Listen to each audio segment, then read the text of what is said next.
नमस्कार. रॉयल कारभारीन या आपल्या चॅनलवर तुमचे स्वागत करते. मल्हार सुमती भाग 31 आधीच अपलोड केलेला आहे. भाग 32. मल्हार आता सुमतीचं खूपच कौतुक करत होता. थकतच नव्हता तिचं कौतुक करून. सुमती मल्हारला म्हणाली, अहो मला असं वाटतं की मी आता स्वप्नातच आहे. एवढं प्रेम करणारा नवरा मला भेटलाय. मग मला खरंच वाटत नाही. असं वाटत आहे कधीतरी या स्वप्नातनं मला जाग येईल आणि मी धडकन उठेल. मल्हार सुमतीला म्हणाला. सुमती, अगं माझी राणी, कसलं स्वप्न? खरं आहे सगळं. हे सगळं खरंच चाललेलं आहे. माझं तुझ्यावर प्रेम करणं, तुझं माझ्या आयुष्यात येणं. आपण वास्तवात आहोत, स्वप्नात नाही. आणि तुला स्वप्नातला राजकुमार भेटलेला नाही बरं का. वास्तवातला राजकुमार भेटलेला आहे, तुझ्यावर भरभरून प्रेम करणारा. मल्हार आता सुमतीच्या कपाळावर किस केला आणि तिला त्याच्या अंगाखाली घेतलं आणि सुमती मल्हारला म्हणाली, अहो आत्ताच करायचं. मल्हार तिला म्हणाला, काय करायचं? मल्हार आता त्याच्या एका पायाने सुमतीची साडी, अरे देवा, हळूहळू वर घेतली आणि गुडघ्यापर्यंत नेली. आता सुमती खूप लाजली आणि मल्हारला म्हणाली, हो काय करताय? मल्हारने आता तिचे दोन्ही पाय एकमेकांपासून बाजूला केले आणि सुमतीला म्हणाला, काय करताय? मल्हार म्हणाला, कुठे काय करतोय? आणि सुमतीने आता तिचे दोन्ही हात मल्हारच्या गळ्यात घातले आणि मल्हारला जवळ ओढलं आणि त्याचे ओठ तिने तिच्या ओठात पकडले आणि तिच्या दातांनी लव बाईट त्याच्या ओठांवरती केलं.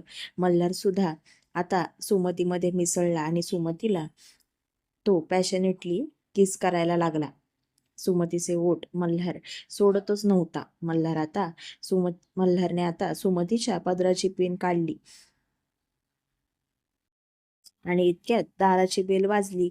सुमती मल्हारला म्हणाली, अहो दाराची बेल वाजली आहे, कोणीतरी आला आहे वाटतं. मल्हार सुमतीला म्हणाला, जाऊ दे, आला असेल कोणीतरी, थांबेल थांबेल आणि जाईल.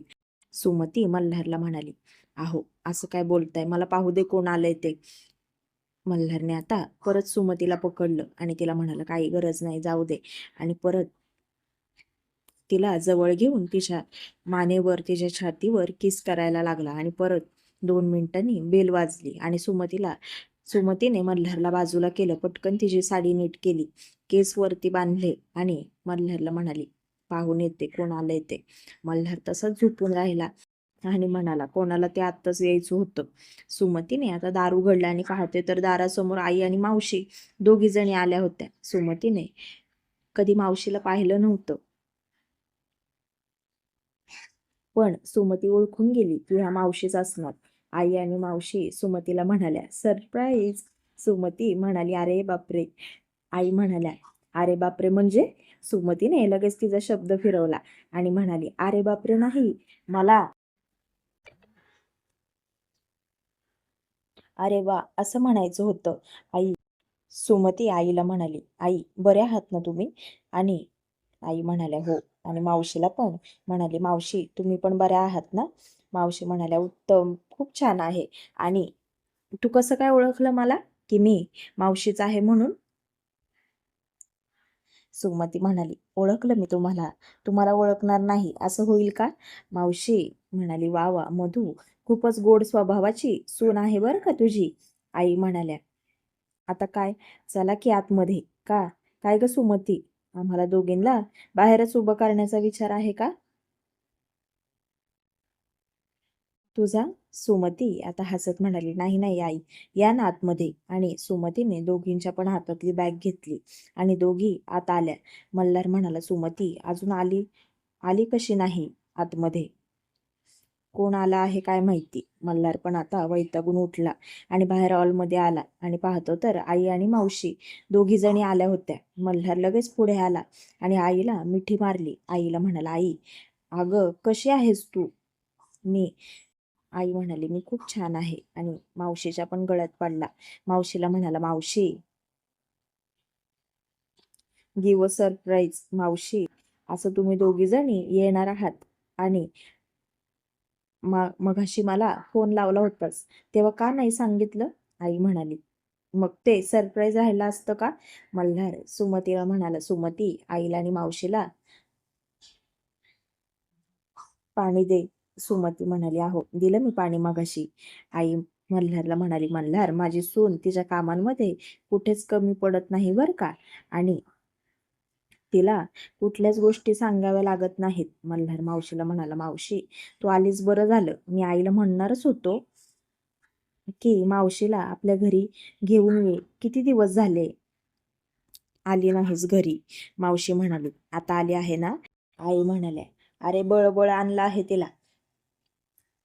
म्हटलं आम्ही गावाला जाणार आहोत, तू पण चल, महाशिवरात्री आहे ना 2 दिवसांनी. मग ती पण म्हणाली, ठीक आहे, आता तू देवदर्शनाचं म्हणत आहेस तर मी नाही म्हणत नाही, म्हणून आली आहे. बरं सुमती, तुला आता बरं वाटत आहे ना? सकाळी अंग दुखत होतं ना तुझं, जास्त काम वगैरे करत बसलीस का एकटी?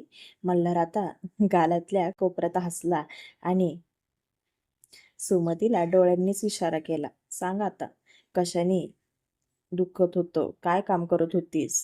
सुमती आईला म्हणाली, नाही हो आई, ते काय झालं, खूप वेळ एका कुशीवर झोपून राहिले ना, त्याच्यामुळे एका बाजूचं अंग थोडंसं दुखत होतं. मल्हार मनातच म्हणाला, अरे वा, पटेल असं कारण सांगितलं आहे बायकोने. नशीब आईने मला नाही विचारलं, सुमतीलाच विचारलं म्हणून बरं, नाहीतर मी काय सांगितलं असतं. आई सुमतीला म्हणाली, बरं बरं राहू दे, तुला आता बरं वाटत आहे ना? सुमती म्हणाली, हो आई, आता मला खूप छान वाटत आहे. आणि तुम्ही दोघी आला आहात, मावशी आल्या आहेत, ते पाहून तर मला खूप आनंद झाला आहे. खूप कंटाळा आला होता घरी एकटीला, सोबत कोणीच नव्हतं. मावशी आईला म्हणाल्या, खरंच कौतुक करण्यासारखेच आहे बाई सुमती, अगदी गोड स्वभावाची आहे आणि नक्षत्रासारखी देखणी आहे. किती कौतुक करावं तरी कमीच. मल्हार मावशीला म्हणाला, मावशी अगं आता तर तू आली आहेस, आता बघ तुझा पाहुणचार माझी बायको कशी करेल, कशातच कमी नाही बरं का ती. सुमती आता म्हणाली, बास झालं माझं कौतुक. आई मावशी दोघी जणी दमून आल्या आहेत, थोडासा आराम करू देत, मी संध्याकाळच्या जेवणाची तयारी करते. मावशी म्हणाल्या, अगं आता कसला आराम, घरून तर आलो आहोत आणि तुमच्यासाठी आईने भरपूर काय काय खरेदी केली आहे बरं का, आणि तुमच्या दोघांना आमच्याकडून हे गिफ्ट म्हणून मावशीने सुमतीला आणि मल्हारला गिफ्ट दिलं. मल्हार मावशीला म्हणाला, मावशी कशाला? मावशी म्हणाली, कशाला काय कशाला, अरे तुमचं नवीन लग्न झालं आहे, मग मावशीकडून तुमच्या दोघांना पण. मावशीने दोघांना पण छानसं गिफ्ट दिलं आणि सुमतीसाठी साडी आणली होती. आणि मल्हारच्या हातात मावशीने पैसे दिले आणि मल्हारला म्हणाले, तुला जे हवं ते घे. मल्हार मावशीला म्हणाला, मावशी नको ना, नको इतकी फॉर्मॅलिटी करत जाऊस. अगं मी काय बाहेरचा आहे का? मावशी मल्हारला म्हणाली, वा रे वा, आता मोठा झाला आहेस, कमवायला लागला आहेस, म्हणून मावशीकडून पैसे घेत नाहीस का? अरे लहानपणी आईने दिले नाही की माझ्याकडेच मागायचंस की, आणि घे बरं, असं समज तुझी आईच तुला देत आहे. मल्हारने आता मावशीला घट्ट मिठी मारली आणि तिला म्हणाला, आय लव्ह यू मावशी. आणि आई पण म्हणाली, हो हो, आता मावशी आली आहे ना, मग आईला विसरला. मल्हार म्हणाला, शक्य आहे का ते? मल्हारनं आता आईला सुद्धा मिठीत घेतलं. सुमतीला आता तिघांची पण दृष्टच काढूशी वाटत होती. आई सु आई सुमतीला म्हणाल्या, आता तू कशाला लांब लांब राहतीयेस, ये बरं. आणि चौघांनी पण एकमेकांना मिठी मारली. सुमतीने लगेच मावशीला तिची आवड विचारली आणि मावशीला म्हणाली, मावशी तुम्हाला जे जे आवडतं ना ते सगळं करून खायला घालते तुम्हाला. फक्त तुम्ही सांगा की तुम्हाला काय काय आवडतं. मावशी म्हणाली, अगं ते सगळं राहू देत ग, मी काय पाहुणे आहे का? आई म्हणाले, अगं पाहुणे नाही, पण तिला आवड आहे, मग तिचा हिरमोड करू नकोस, आणि तुला जे आवडतं ना ते खरंच सांग, मी सुद्धा सुमतीला मदत करेल. तुझ्या घरी आले होते तेव्हा मला कुठे ठेवू आणि कुठे नको अशी करत होतीस, मावशी म्हणाली, बरं बाबा, तुम्ही जे कराल ते सगळं मला मान्य आहे. बरं मल्हार, गावाला गेलो ना की मी आणि मधू थोड्या दिवस राहूयात. काय ग सुमती, तुझं गाव मला दाखवशील ना? सुमती म्हणाली, मग मावशी दाखवेल की, आणि राहूयात की आपण. तुम्हाला राहायचं आहे ना? आई म्हणाली, हो ग, आणि आता आपल्या घराचे बरेचसे कामं झाले आहेत. उद्या बाबूला फोन लावते, त्याला घरातली स्वच्छता करून ठेवायला सांगते. म्हणजे आपण राहू ना? काय रे मल्हार, तू पण तुझ्या ऑफिसमध्ये 3-4 दिवस सुट्ट्या काढ. म्हणजे कसं आपल्याला निवांत राहता येईल, आणि नुसतं काम काम करत असतोस. सरांना म्हणावं 2-3 दिवस मला सुट्टी द्या. मल्हार आता म्हणतच म्हणाला, आजच थाप मारून सुट्टी काढली आहे, आणि आता अजून आई म्हणत आहे 3-4 दिवस सुट्टी काढ म्हणून. मल्हार आईला म्हणाला, आई, अगं मला इतक्या दिवस सुट्टी कशी भेटेल? आई म्हणाली, कशी भेटेल म्हणजे?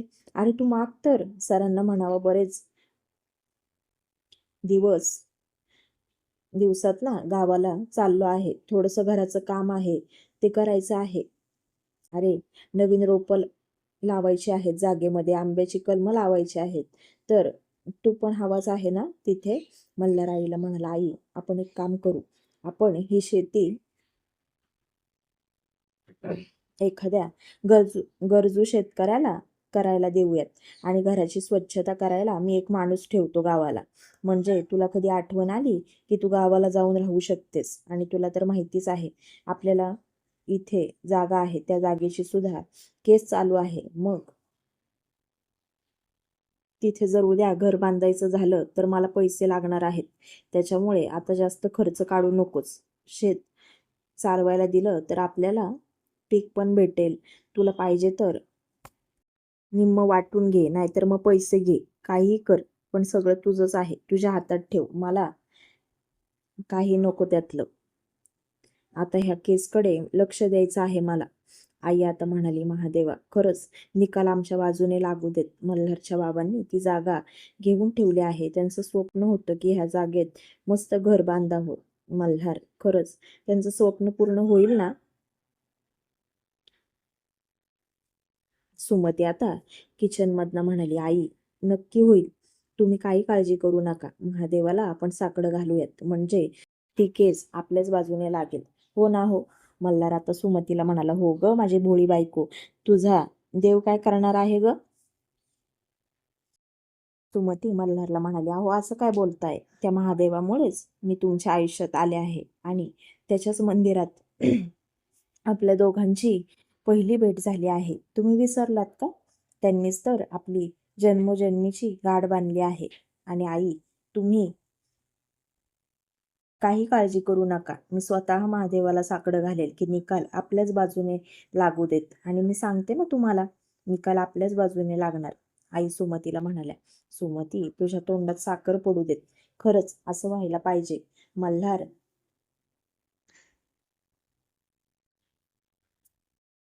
2-3 दिवस सुट्ट्या काढ. मी तुला आधीच सांगून ठेवते. आणि मला माहिती आहे तू आता असंच म्हणणार की आई मला सुट्टी नाही भेटणार, एकच दिवस मी येणार आहे. चालणार नाही, समजलं? मल्हार म्हणाला, अगं आई, मला सर म्हटले आहेत की मी तुला सुट्ट्या देणार आहे. पण ते म्हटले पुढच्या महिन्यात सुट्ट्या देईल, कारण की सगळी सेटलमेंट होऊ दे, मग देतो असं म्हटले. आता खूप काम आहे ग. त्यांना सुद्धा US ला जायचं आहे 10 दिवसांनी. त्याच्यामुळे आज सुद्धा मला सुट्टी भेटत नव्हती. काहीतरी कारण सांगून मी सुट्टी काढली आहे. पण आता मी सगळं काम त्यांच्याकडनं मागून घेतो आणि काम करत बसतो. बाकी तुमची चर्चा चालू द्या. फक्त तुला एकच सांगतो, मी फक्त एकच दिवस राहणार आहे. आणि सुमती, तू सुद्धा एकच दिवस राहायचं आहे. सुमतीने आता आश्चर्याने मल्हारकडे पाहिलं आणि म्हणाली, ही काय बळजबरी आहे हो तुमची दरवेळेस? मल्हार आता ऐकून न ऐकल्यासारखं केलं आणि आतमध्ये बेडरूममध्ये त्याचं काम करायला गेला. आई पण आता हसली आणि सुमतीला म्हणाली, सुमती, बघ बाई, नवऱ्याचे अतिलाड केल्याचे परिणाम. सुमती आता म्हणाली, खरंय आई तुमचं. सुरुवातीला वाऱ्याला सुद्धा उभे राहत नव्हते माझ्या, आणि आता एक क्षण सुद्धा मला सोडायला मागत नाहीत. पुढील भाग पाहण्यासाठी चॅनलशी कनेक्टेड राहा.